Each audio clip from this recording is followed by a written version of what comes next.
Dan Hooker versus Michael Chandler takes place in the co-main events of UFC 257, Poirier versus McGregor 2, and I can't wait for this lightweight bout. This is a huge one for the lightweight division right now. You've got Michael Chandler finally making his debut in the UFC after so long. He's been killing it over at Bellator for a while now. I know he lost his last championship bout to Patricio Pitbull badly in the first round by TKO, but since then he's won some good fights. He's at least the B guy over at Bellator in their lightweight division. I know he's not the best in the world currently right now, but he was the best in the world for a while. He's a former champion over there, and he's also just underneath the best in the world because he beats everyone else over at Bellator anyway. I feel like he's one of the best guys out there. So he's joining the UFC lightweight division, and his welcoming party is Dan Hooker from Down Under. I don't like this matchup for Michael Chandler. I believe that Dan Hooker's going to go out there and KO Michael Chandler in the first round badly. Michael Chandler, 34 years of age, coming off a TKO loss recently to Patricio Pitbull. A bad one as well in the first round. He threw a jab, it got slipped, and Patricio just cracked him over the top with a perfect right hand,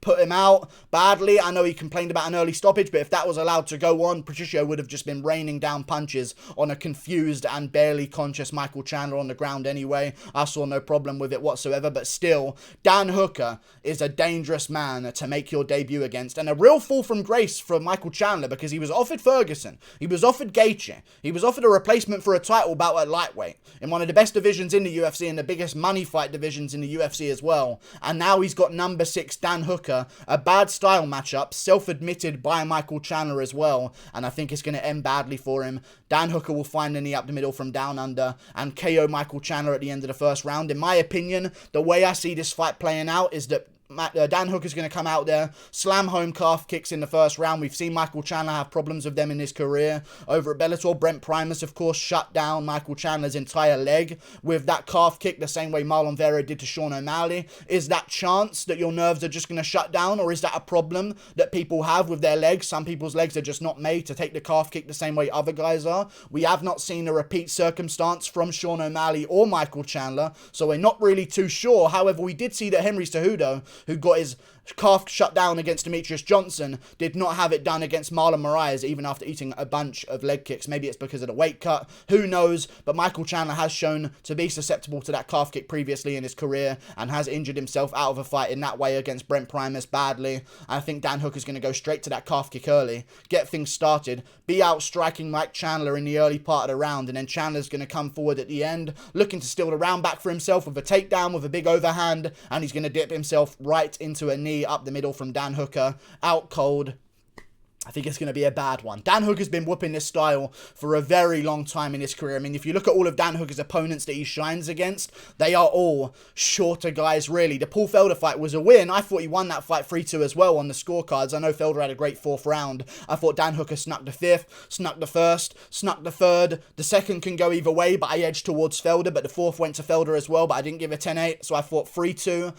To Dan Hooker in that fight against Paul Felder, but still a tough one for him. Felder, a big guy for the lightweight division, especially back then. I know now he's a little bit slimmer, but back then he was a tank of a man in the lightweight division. Dustin Poirier, also a bigger guy in the division, was able to stand with him, and arguably maybe the best guy in that division. He beat Justin Gaethje, who's number 1 right now, excluding Khabib, of course, overall. If Khabib retires, Poirier, in my opinion, is the number 1 ranked lightweight in the world, or should be the number 1 ranked lightweight in the world. If you look at the other guys that Dan Hooker has beaten, excluding James Vick, Alaya Quinta, short, stocky guy, going to look to find his way on the inside with boxing, going to look to use some takedowns as well. Alaya Quinta could not take Dan Hooker down and got smacked up for the majority of the time on the feet as well. You look at his win over James Vick, of course, a taller guy, but it's James Vick, he's going to get KO'd anyway. Edson Barboza was able to beat him. I feel like Dan Hooker's holes are with his body because he is a guy who slows down naturally, so I think if you invest into that body early, it's going to give you a lot of benefits as the fight goes on because he already slows down. If you're going to the body as well, he's going to slow down even more. But I feel like the kicks to the body are the reason why Barboza had so much success, because if you want to be punching to the body,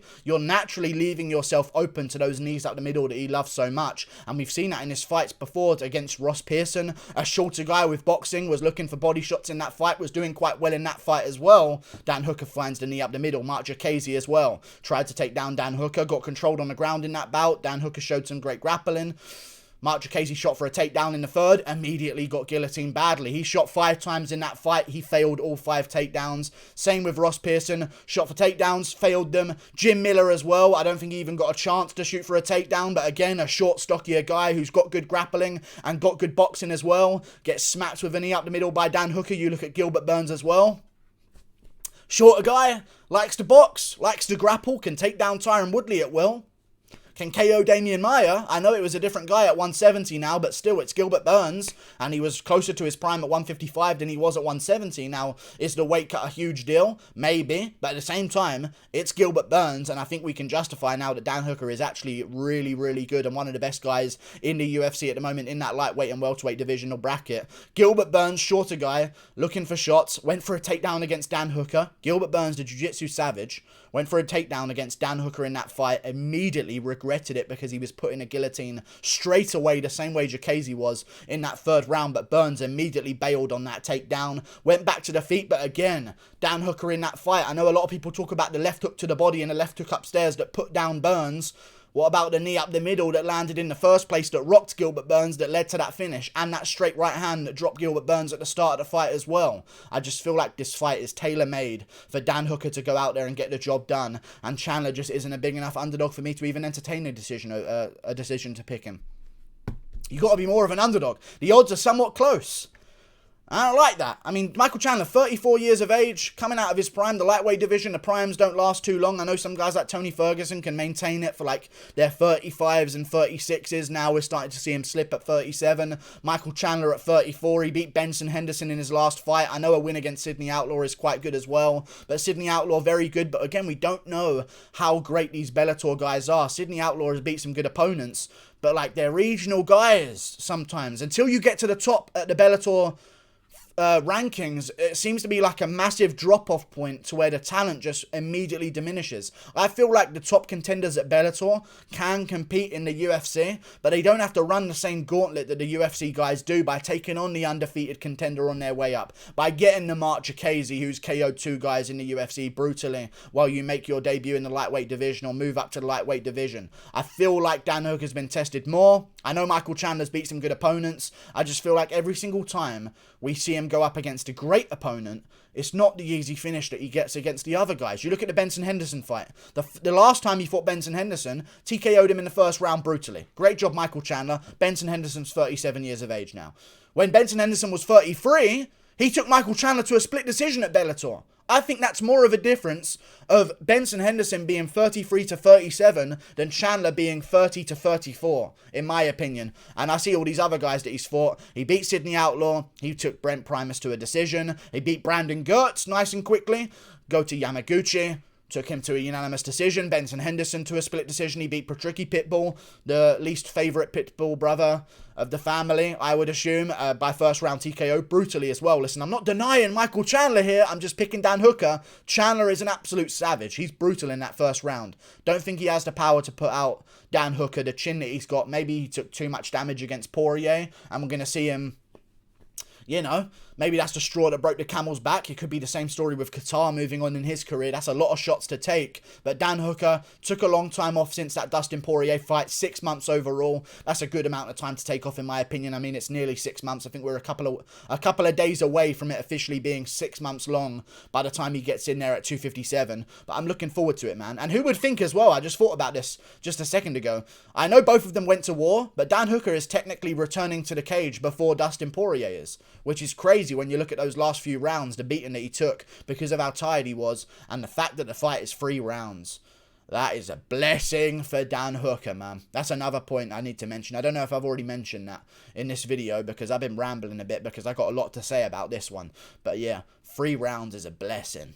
You're talking about a guy who slows down massively. I know people say Michael Chandler slows down as well, but Chandler's like a grinding wrestler. He's going to slow down in fights. They just are. That's just how it works. He doesn't slow down to the point where he's now useless and just a heavy bag. That's what Dan Hooker does. In those early rounds against Dustin Poirier, on fire. Beating Dustin Poirier. If he improves his cardio, he might whoop Poirier for 5. That's just maybe how it works.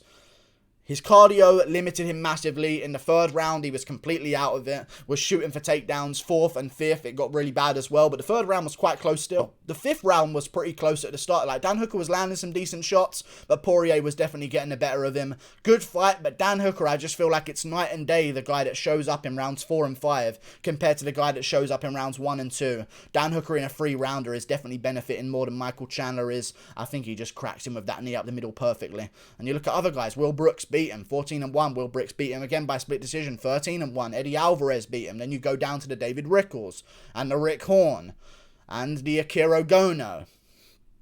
You know, and it just takes a little bit less time. I just feel like we've found that when a certain level of competition is presented to Michael Chandler, he even lost a tricky pitbull beforehand to decision as well. Way earlier in his career. I'm not going to hold that against him. But we've seen in Michael Chandler's career, there's a step up to where it is a first round finish, then it's not a first round finish. And I think that's just veteran savvy and being the better chin rising to the top of these ranks. I mean, naturally, you have to have a good chin to be good in MMA, period, because you've got to take those shots. I think Dan Hooker's one of those guys. If he would survive, if Chandler does survive, he would be the kind of guy to take Chandler to a decision rather than get finished early. And I think he's not going to survive. Chandler's going to really eat a knee up the middle early, badly, after those calf kicks, which he doesn't like either, because he's shown some susceptibility to those in his career before. I don't like it for him. I like Chandler. He seems like a nice guy. I've seen his interviews. I know people see the headlines, and it sounds like he's saying something bad. When you actually watch the interview, 95% of what Michael Chandler says is very, very acceptable and very respectful overall, including saying things like Dan Hooker is a nightmare-style matchup for me. And I know that Michael Chandler talks about his grappling. No one takes down Dan Hooker.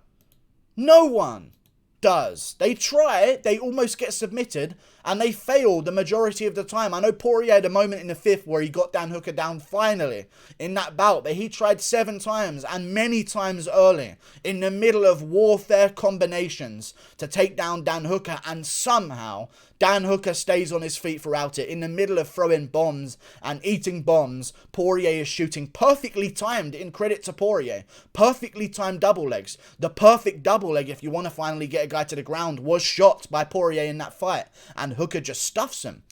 Gets his underhooks. Gets back up. I think that the height of him is a huge issue for a lot of guys. Chandler being so short, I don't see him controlling Dan Hooker on the ground. I mean, you can control his hips, but Dan Hooker's still going to be free with his top half. He's going to be way above you. Naturally, he's going to have a lot of room with his arms. He's got a massive reach as well, 75 inches to, I believe, Chandler's 69.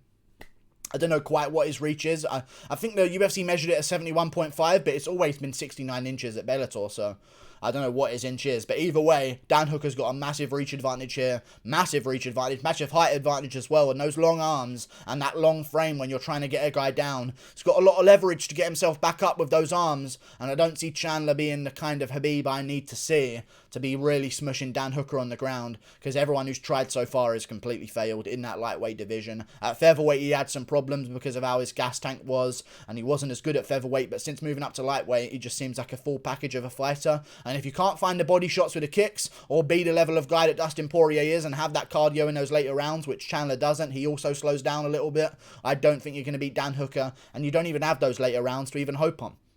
So far, the only guy who has beaten Dan Hooker at lightweight, that hasn't needed the later rounds to do it in rounds 4 and 5, has been Edson Barboza with body kicks and nothing but them pretty much. Chandler don't have that. He just doesn't have that at all. He's got punches, he's got takedowns. He's going to get slept from down under with a knee up the middle. And the winner of this bout is in a real good position as well, should I say.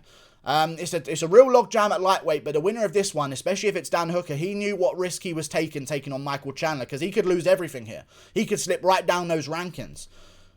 Chandler is a real high-risk, high-reward fight for Dan Hooker. I think the risk is worth it. He's going to win the fight by first-round TKO, and I think he's going to get a big reward afterwards. I don't know who that's going to be against. Maybe it could be the loser of Poirier-McGregor. I don't see that happening, to be fair. Who's it going to be against? Gaethje might be fighting Diaz. It's a bit of a mess at lightweight right now, I'll be honest with you guys. But there's going to be an opportunity for the winner of this bout 100%. They stay in the mix. They stay relevant as well. It's going to be a big spotlight to have in the co-main event. So the winner of this one is going to garner a massive amount of attention in the lightweight division. I could see the winner of this one maybe getting an RDA, sadly to say. Or maybe a guy who isn't in the mix. Like, there's going to be a Nate Diaz Gaethje fight, does that leave Oliveira on the sidelines? Dan Hooker's been calling out Oliveira for a couple of years now, to be fair to him. Even after his loss to Dustin Poirier, he said, I want Charles Oliveira. Maybe that fight happens. Who knows? Thank you for watching the video. Like and subscribe. Dan Hooker with a knee up the middle in the first round. Goodbye. Click that button up there. Toodle. Pip. I'll see you later.